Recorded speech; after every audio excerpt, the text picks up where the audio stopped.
Alternative family for me is extremely important, and it is important to create inclusive, safe, beautiful place in nature and with nature, because I personally find it's not enough to have biological family. That's one part of our lives, important, but not sufficient. So for me, it has always been creating families, or I don't even want to call it a family.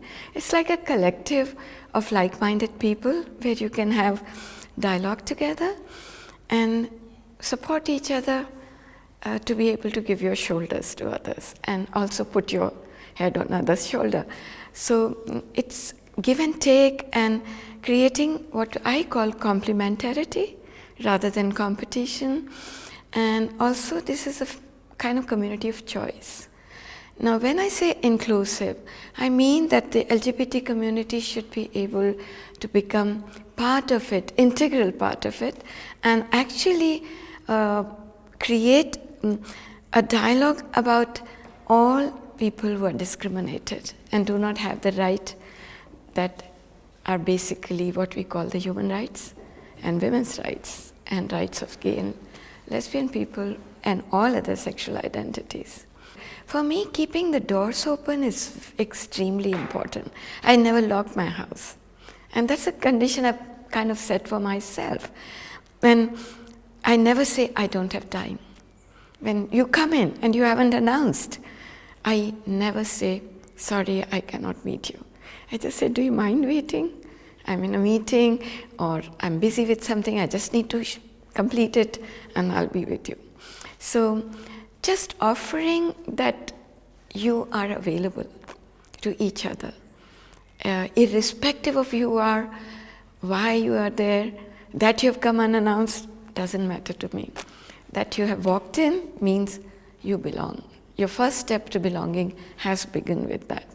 We have differences, but I don't think there's any other option in a communal living except to dialogue, as we say, converse with each other.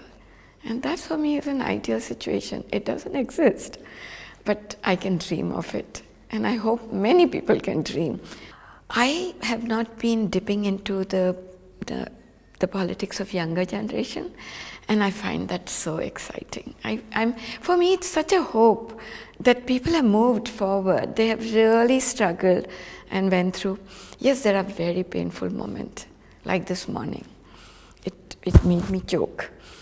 But still, that there is a resilience, and that they are still seeking a way out and seeking a place of softness and gentleness, acceptance.